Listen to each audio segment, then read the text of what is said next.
ஹிஸ்ட்ரியில் குப்த பேரரசு காலம் கிபி 300 முதல் 700. ஆட்சி பகுதி மகதம், அலகாபாத் மற்றும் அவுத். தலைநகர் பாடலிபுத்திரம். இந்தியாவின் பொற்காலம் அப்படின்னு குப்தர் காலம் தான். அதை யார் சொல்கிறாரு? ஆர்.எஸ். வர்மா. செவ்வியல் கலைகளின் காலம், பண்பாட்டு வளர்ச்சியின் காலம், சமஸ்கிருத வளர்ச்சி காலம், இந்துக்கள் அரசர்களாக இருந்தன. எப்போன்னா குப்த பேரரசில் தான்.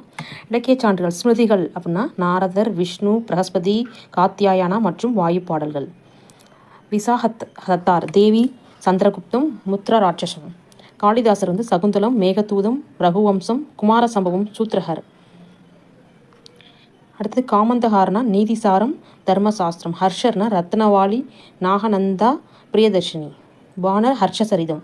யுவான் சுவாங் சீன பயணி சியூகி. பாகியான் பயண குறிப்புகள். புத்த சமண இலக்கியங்கள். இதெல்லாமே இதோட இலக்கிய சான்றுகள். நாணய சான்றுகள். சமுத்திரகுப்தர் வெளியிட்ட நாணயத்தில் வீணையுடன் அமர்ந்திருக்கும் காட்சி பொறிக்கப்பட்டுள்ளது. 2ஆம் சந்திரகுப்தர்